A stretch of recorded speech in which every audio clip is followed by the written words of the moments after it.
शमी का पौधा ऐसा होता है जो योनियों में, वृक्ष की योनि में अंतिम योनि पर लाकर रुक जाता है। कौन सा? शमी। इसलिए पंचदशमी पंच शनि पूजन की महत्वता होती है। क्यों कहा जाता है कि अगर कोई आपको ज्यादा परेशान कर रहा है, बहुत टेंशन दे रहा है, बहुत ज्यादा अगर वो इतना हताश हो गए कि आपने सोच लिया अब तो मर जाऊं तो अच्छा है, इसका नाम लिख जाऊं, ये सब चीज करने से अच्छा है पांच दशमी। दशमी जानते हो? पांच दशमी, कोई सी भी पांच दशमी आप चुन लीजिए, परंतु वो दशमी अमावस्या के पहले वाली नहीं होना चाहिए, वो पूर्णिमा के पहले वाली दशमी। पांच कोई सी भी दशमी पर शमी के वृक्ष के नीचे जाइए, घी का दीपक लगाइए, शुद्ध जल तांबे के पात्र में लेकर जाकर अर्पित करिए।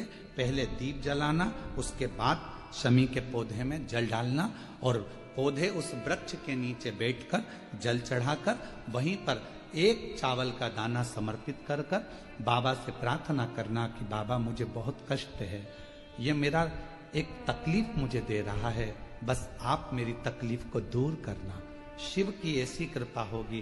पांच शमी पूजन, दशमी के भाव से दशमी आपके यहां पर भी पूजन, दशमी पे हमारे यहां शमी के पत्र की बड़ी पूजन का महत्व है।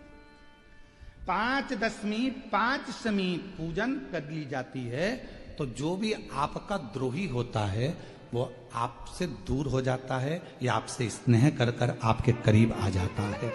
ये शमी पूजन वृक्ष योनि के अंतिम योनि का पूजन। सारे वृक्षों पर पत्थर पड़ जाते हैं पर शमी के पौधे पर पत्थर किस लिए हम मारेंगे? कौन मारेगा? उसमें तो कांटे लगे रहते हैं, कौन मारेगा उसको? क्या कांटा झड़ाएगा पत्थर मारकर? नहीं।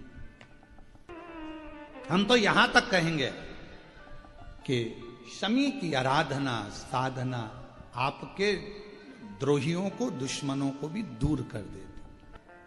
और मेरी जीजियों, मेरे जीजाओं, मेरी बेटियों, बेटाओं, मेरी माताओं, मेरे बुजुर्ग माता पिता स्मरण करें, जब जब यदि आपका हृदय दुखे, मन दुखे, तो एक शमी की पत्ती को शंकर के शिवलिंग पर जरूर चढ़ाएं, सारे दुख अपने आप समाप्त होना प्रारंभ। शमी का तो कोई कहे क्या वृक्षों में, पौधों में, पत्तियों में भी क्या, ये वृक्षों के अंदर भी क्या जीव होता है? क्या इसमें भी प्राण होते हैं? होते हैं, इसमें भी प्राण है। ये भी ऑक्सीजन लेना छोड़ना सब कार्य इनका चालू है, ये भी जीवित है। जल नहीं मिलेगा मर जाएंगे, जल गया समाप्त। कर्म का भोग मनुष्य को भोगना है। भगवान को मानो चाहे ना मानो, भजन करो चाहे ना करो, सत्संग करो चाहे ना करो, लोटा भर के जल चढ़ाओ चाहे ना चढ़ाओ, मंत्र जाप करो चाहे ना करो, पुराण सुनो चाहे ना सुनो, पर आपको अपने कर्म का भोग तो भोगना है। और कबीरदास जी ने बड़ी सुंदर भाषा में कहा है कि गुरु की करनी गुरु भरेगा और चेला की करनी चेला, और उड़ जाएगा हंस।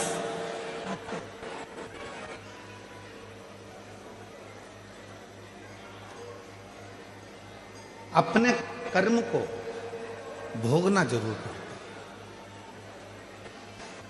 कर्म का भोग तो मनुष्य को स्वयं, शिव महापुराण की कथा कहती है कि कर्म का भोग तो भगवान राम जी भी, जब बाली को छुपकर मारे थे तो कृष्ण अवतार में उनके भी पांव में जो बाण लगा था वो छुपकर लगा था।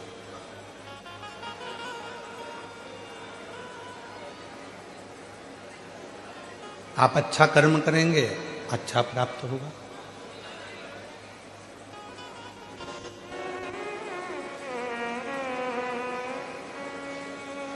कितना विशेला है वासुकी नाग, कितना विशेला है। स्कंद पुराण में वर्णन आता है कि वासुकी नाग एक ऐसा नाग था जो नाग हर 10 मिनट के अंदर अपना थोड़ा थोड़ा विष उगला करता था, हर 10 मिनट के अंदर।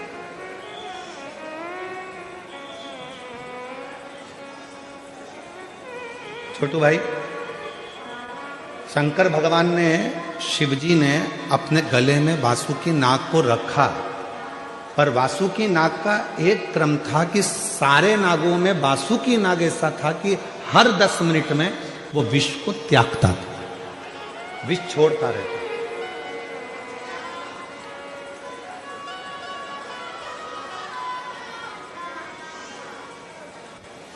और वासुकी नाग जब विष को छोड़ता रहता था तो शिवजी से कहा भगवान ब्रह्मा ने, ये वासुकी है, ये विष निकालता रहेगा, आप इसको गले में मत रखो।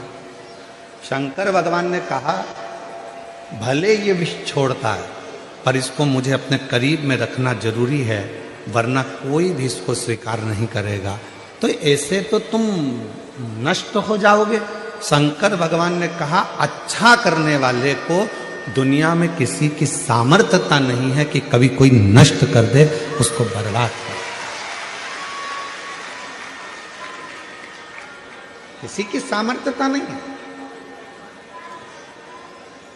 आप अच्छा कर्म करते चलो, आप अच्छा कार्य करते चलो, आप भूखे को भोजन, प्यासे को पानी, किसी गरीब बच्चे को शिक्षा की जरूरत है उसको शिक्षा दिलाइए, किसी को चिकित्सा की जरूरत है उसको चिकित्सा दिलाइए, किसी के बच्चों का विवाह है, नहीं है उसकी इतनी सामर्थ्यता तो मंगल विवाह करने का प्रयास करें, कुछ अच्छा करते चलो।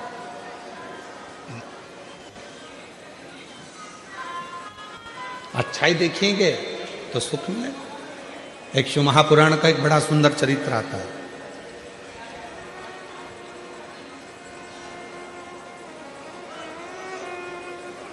एक संत, शायद तुकाराम बाबा का ये चरित्र है, एक संत स्नान कर कर वापिस आए और उनसे ईर्ष्या रखने वाला पेड़ पर पान खाकर बैठ गए। संत निकल कर आते, संत जैसी निकल कर आती और वो पान खाने वाला व्यक्ति ऊपर से बैठकर उनके ऊपर पान थूक देते। संत वापिस जाते, स्नान करते, फिर आते, फिर उनके ऊपर कोई पान थूक देते। संत पर बार बार पान थूका गया, आखिरी में मुख में पान का पीक थूक खत्म हो गया। वो पेड़ पे से नीचे उतरा, संत के चरणों को प्रणाम कर कर बोला कि बाबा, इतनी बार मैं आपके ऊपर थूका, इतनी बार मैंने पान का पीक आपके ऊपर थूका, आपके मुख से एक भी अपशब्द नहीं निकला, आपने मुझे आड़ा टेढ़ा नहीं कहा, श्राप नहीं दिया, गाली नहीं दी, अपशब्द नहीं कहे। संत बोले तू मेरे पांव मत पकड़, मैं तेरे पांव पकड़ता हूं। आज तेरे इस पान थूकने के चक्कर में हमेशा गंगा एक बार नहाता था, आज 108 बार मुझे गंगा नहाने का मौका मिला। आज 108 बार मैंने गंगा का स्नान करा है और ये तेरे कारण करा है, ये तेरे कारण, ये कोई दूसरा नहीं करता। शिव कथा कह रही है, भगवान शंकर का चरित्र कह रहा है, शिव महापुराण की कथा कह रही है। अगर कोई तुम्हारा बुरा भी कर रहा है तो उसमें ये मत सोचना कि तुम्हारा बुरा होगा, आप अच्छा करते चलो। कोई आपका बेकार भी कर रहा है और अगर आप अच्छा करते चल रहे हो तो कभी ये मत सोचना कि आपका कुछ बुरा है, नहीं, कभी नहीं हो सकता। आप उसके आश्रित होकर चलो।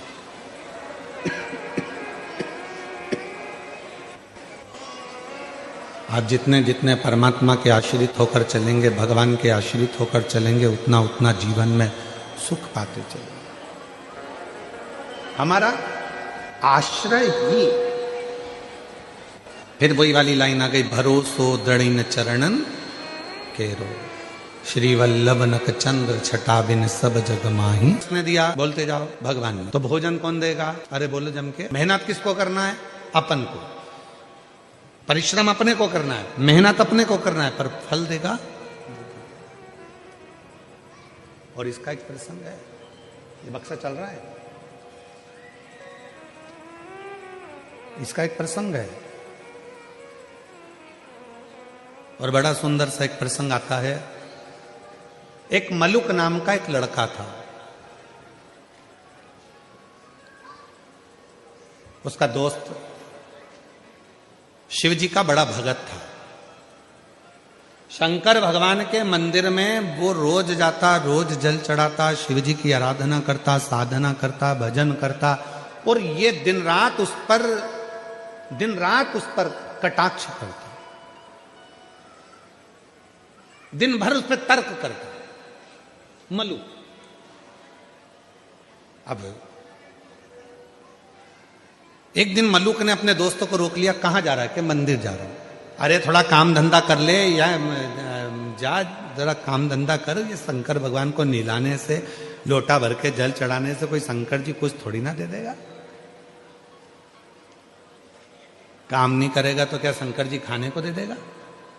लड़ाई हो गई मलुक की और उसके दोस्त की। नहीं करूंगा काम तो भी मेरा भोलेनाथ खाने को देगा। मलुक ने कहा अगर तेरा भोलेनाथ काम नहीं करूं और खाने को दे तो मैं भी चल करने को तैयार हूं। एक परीक्षा करूंगा, वन में जाकर बैठ जाऊंगा, देखूं तेरा भोलेनाथ मुझे खाने को देता है कि नहीं देता। अगर मेरे शंकर भगवान ने तुझे खाने को दे दिया तो काम मैं रोज एक लोटा जल चढ़ाने के लिए शंकर जी के मंदिर में जाऊंगा, और अगर तेरे शंकर भगवान ने मुझे खाने को नहीं दिया तो काम मैं मंदिर जाना छोड़ दूंगा, लोटा भर जल चढ़ाना छोड़ दूंगा। दोनों में झगड़ा हो गया, दोनों में लड़ाई हो गई। अब दोनों में झगड़ा हो गया और जो मलुक था वो लड़ झगड़ के जंगल में चले गया। जंगल में जाकर उसने विचार करा, जंगल में रहूंगा और कोई मुझे भोजन देकर चले गया तो एक काम करता हूं, ये पीपल के पेड़ पे चढ़ के बैठ जाता हूं, कोई आएगा भी नहीं, भोजन देगा भी नहीं, और भोजन नहीं मिलेगा तो मेरा दोस्त मंदिर जाना छोड़ देगा और मेरा झंझट मिट जाएगा, फिर मेरे साथ घूमेगा, एंजॉय करेगा। ठीक है, पेड़ पे चढ़ गया। इसका दोस्त गया शंकर जी के मंदिर में जल चढ़ाकर बोला, भोले बाबा वो मलुक गया है, उसमें अक्ल नहीं है, परीक्षा लेने गया है आपकी कि भोलेनाथ खाने को देगा क्या? बाबा उसका पेट भर देना बेचारे का, भूखा रहेगा। जल चढ़ाया, और जैसे ही जल चढ़ाया शंकर भगवान को और दोस्त घर पर आया, आने के बाद तुरंत आज शिव जी ने जो लीला करी वो देखिए। शंकर भगवान ने ऐसी लीला कर दी कि एक गाय चराने वाला कपड़े में 4 रोटी बांधकर उसमें थोड़ा सा अचार और कांदा रखकर लाया और विचार करने लगा, मुझे गाय यहीं पर चराना है, मेरी रोटी कहीं दूसरा ना खा जाए, इसलिए इसको पीपल के पेड़ पे टांग देता। रोटी टांग दी पीपल के पेड़ पे। मलुक ने विचार करा, इसका शंकर भगवान तो गजब का है रे, रोटी ऊपर दे दी पीपल के पेड़ पर वो तो कह रहा था कि भगवान खिला कर जाता है, नहीं खाऊंगा, रोटी टंगी है, खा नहीं रहा। अब थोड़ा बहुत तो हाथ पैर खुद भी हिलाओ जी, खाने को ही तैयार नहीं। इसका दोस्त शाम के समय भगवान के मंदिर में जाकर, बाबा भोलेनाथ मेरा दोस्त भूखा होगा, उसको खाना खिला देना। शंकर भगवान ने डमरू का नाद करा, 4-6 डाकू घोड़े पे बैठकर धड़ धड़ धड़ धड़ आ गए पीपल के पेड़ के नीचे। जैसे ही थोड़ी देर उन डाकुओं ने आराम करा, उसमें से एक थोड़ा सा विश्राम करा। उसने कहा, सरदार बहुत भूख लग रही है, कहीं से माँ जगत जननी जगदम्बा खाना दे दे तो पेट भरा जाए। इतने में दूसरा बोला, अरे देखो पेड़ के ऊपर रोटी टंगी है, जल्दी उतारो खाते हैं। और जो पेड़ पे से रोटी उठाई और सबने मिलाकर खाने ही वाले थे। इतने में दूसरा बोला, एक भी रोटी मत खाना, ऊपर पुलिस वाला बैठा है, जरूर रोटियों में नींद की गोली मिलाई होगी और पकड़ा जाएंगे तो जूते खाएंगे, इसलिए ले जाकर ये बंद कर देगा, कारागार में डाल देगा, एक रोटी मत खाना। और सबने कहा करें क्या? सरदार ने कहा इसको नीचे उतारो। ये अपने को मूर्ख समझ रहा, नीचे उतारो, इसको नीचे उतारा, पेड़ से बांध दो, पेड़ से बांध दिया। सरदार क्या करें? सरदार बोला, ये अपने को मूर्ख समझता है, नींद की गोली मिली, रोटी हमको खिला रहा है, एक काम करो इसकी रोटी इसी को खिलाओ। अब उसकी रोटी, अब वो समझा भगवान आएंगे खिलाने, उसको क्या मालूम था डाकू बन के आ गए। ले रोटी खाओ, के नहीं खाऊंगा। सरदार रोटी नहीं खा रहा, सरदार ने कहा मार मार के खिलाओ। दो ने इधर से दिया, दो ने उधर से दिया, मुंह में रोटी ठूसे, फिर मारे, फिर रोटी, फिर मारे, फिर रोटी, लाल नीला पीला कर कर रोटी खिलाकर और पूरे रस्सी खोल दिए और डाकू चले गए। ये शाम को पिटा पिटाया, दुचा दुचाया, कबाड़ खाने के कबाड़े जैसा। रास्ते में से लंगड़ाता जा रहा था। इसका दोस्त मंदिर से आ रहा था। उसने पूछा क्यों, भोलेनाथ जी मिले थे? इतने में मलुक बोला तेरा भोलानाथ नहीं खाओ तो मारता भी था, नहीं खाओ तो मारता। तब मलुक ने, वो मलुक नहीं रहे, तब वो मलुक दास बन गए और उन्होंने पद लिखा, अजगर करे ना चाकरी, पंछी करे ना काज, दास मलु का कह गए, सबके दाता राम। कोई कुछ ना करे तो भी वो पेट भर कर जाता है, वो मेरा देव अधिदेव महादेव, वो शिव, वो मेरा राम, वो मेरा कृष्ण, वो मेरा शंकर, वो मेरा दत्त, वो मेरी माँ आद्य शक्ति जगत जननी दुर्गा भवानी है, वो मेरा हरि विठल पांडुरंगा है जो सबका पेट भर